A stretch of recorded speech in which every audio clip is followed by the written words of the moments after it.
Australia study visa की बात करें तो स्पेशली आज हम बात करने जा रहे हैं उन स्टूडेंट्स के बारे में जो अभी +2 कर रहे हैं, अभी जो है उनके एग्ज़ाम होने हैं, रिजल्ट आने हैं, तो फिर वो किस तरह से अपने टाइम को भी सेव कर सकते हैं, किस तरह की तैयारी पहले ही रख सकते हैं ताकि जैसे ही उनका रिजल्ट आए तो कमिंग इनटेक में वो अपना वीज़ा ले सके। क्या ये पॉसिबल है? तैयारी पहले किस तरह की तैयारी आप अभी से करके रख सकते हैं? वैसे आजकल के स्टूडेंट्स काफ़ी एडवांस ज़रूर नज़र आ रहे हैं, पहले से ही अपनी स्टडी करके रखते हैं। तो आज की इस वीडियो के जरिए भी हम आपको और कुछ पॉइंट्स बताने जा रहे हैं ताकि आप पूरी तैयारी के साथ जैसे ही आपका रिजल्ट आए और आप अपना पूरा प्रोसेस कंप्लीट कर लें और कमिंग इनटेक में ही आप अपना वीजा हासिल कर लें। स्वागत है आप सभी का, मैं हूं हरजोत कौर। डिटेल में ये पूरी इंफॉर्मेशन आपके साथ शेयर करेंगे स्टडीज केयर अब्रॉड चंडीगढ़ के ब्रांच हेड अनीता भंडाल जी हमारे साथ हैं। बहुत बहुत स्वागत है अनीता जी, नमस्कार। नमस्कार जी। तो अनीता जी जरूर बताइए, +2 वाले स्टूडेंट्स अभी तो चलो फिलहाल अपने एग्जाम्स की तैयारी करें या रिजल्ट की भी वेट होगी, लेकिन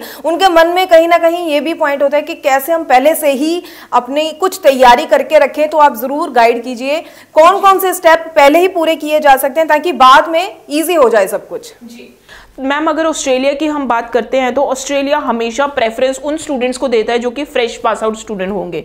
तो जुलाई इनटेक में 2025 पास आउट जो स्टूडेंट्स होंगे उनको प्रायोरिटी 1 लिस्ट में रखा जाएगा, उनको प्रेफरेंस 1 लिस्ट में रखा जाएगा। उनके बहुत हाई चांसेस होंगे वीज़ाज़ के, उनके बहुत हाई चांसेस होंगे अनकंडीशनल ऑफर लेटर और जीटी अप्रूव होने के।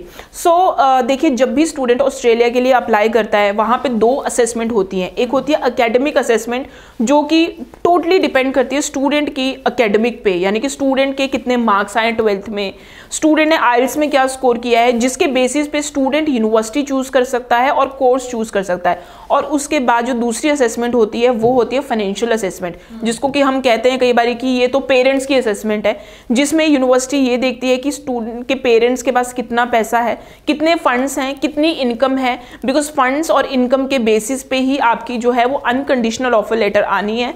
और उस अनकंडीशनल ऑफर लेटर, जब आपके पास अनकंडीशनल ऑफर लेटर आएगी उसी के बेसिस पे ही आप आगे जो है वो फीस पेमेंट करवा सकते हैं।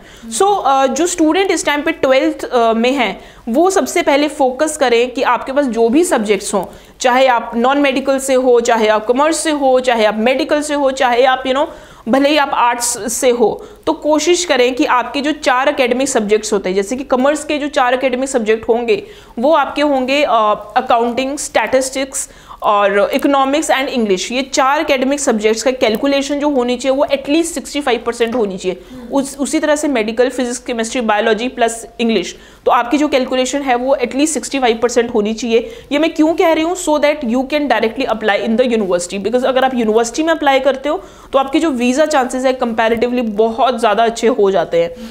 उसके बाद आइल्स का खासकर ध्यान रखें। आइल्स की कोशिश करें 12th पास आउट वाले जो स्टूडेंट्स हैं ओवरऑल 6 लेके आए, सो दैट आपको जो कोर्स सर्च करने में ऐसा कोई प्रॉब्लम ना आए। टारगेट रखें 6.5 बैंड का, 6.5 नॉट लेस देन 6। बट अगर आपके 6 ओवरऑल भी आते हैं तो कई यूनिवर्सिटीज़ हैं जो कि एडमिशन एक्सेप्ट करती है। तो अभी जैसे कि हम जनवरी में हैं तो उन्हीं सारे स्टूडेंट्स के एग्जाम्स भी हैं अभी, तो उनके ऊपर कहीं ना कहीं प्रेशर भी है क्योंकि बोर्ड्स हैं, बोर्ड्स में उनको परफॉर्म भी करना है और उनको मार्क्स भी अप्रोप्रिएट लेके आने। लेकिन जैसे ही आपके एग्जाम खत्म हो जाए उसके स्ट्रेट अवे बाद आप आइल्स की कोचिंग ले और आइल्स का टेस्ट पास आउट कर ले। आप अगर एप्लीकेशन अप्लाई करना चाहते हैं तो मैं आपको यही कहूँगी कि इस टाइम पे you can apply for the conditional offer letter. जी हाँ, ऑस्ट्रेलिया कंडीशनल ऑफर लेटर देता है, उनके पास प्रोविजन है।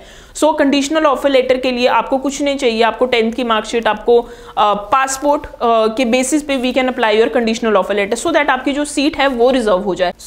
जो पेरेंट्स हैं वो इन चीज़ों का ध्यान रखें, बिकॉज ऑस्ट्रेलिया में जब आपका जीएस प्रोसेस जब स्टार्ट होगा तो उस टाइम पे रिक्वायरमेंट होगी कि पेरेंट्स की आईटीआर मांगी जा सकती है। तो अगर आपने आईटीआर नहीं फिल करी है तो please fill your ITR, because वहाँ पे आपकी जो इनकम है पूरी प्रॉपरली जो आप पेरेंट्स की इनकम होनी चाहिए वो 14 से 15 लाख होनी चाहिए।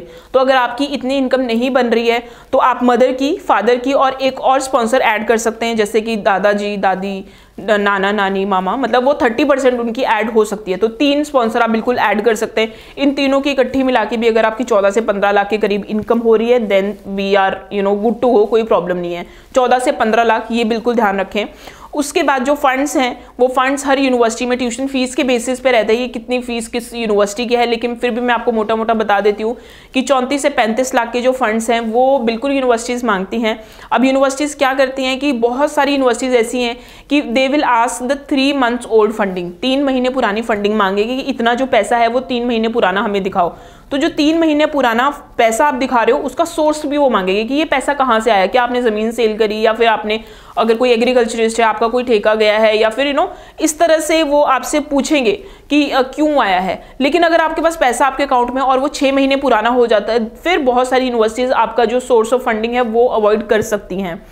अगर आपके पास इतना नहीं पैसा है, नहीं आप शो कर सकते हैं, तो उस केस में you can always apply for the education loan. तो अगर आप एजुकेशन लोन अगर आप दिखा देते हैं तो सिर्फ फिर आपको स्टूडेंट की लिविंग एक्सपेंसेस दिखाने हैं, यानी कि 15 से 16 लाख के करीब दिखानी है, तो वो आप दिखा के देन इजीली आपकी जो प्रोफाइल है वो गो थ्रू हो जाती है।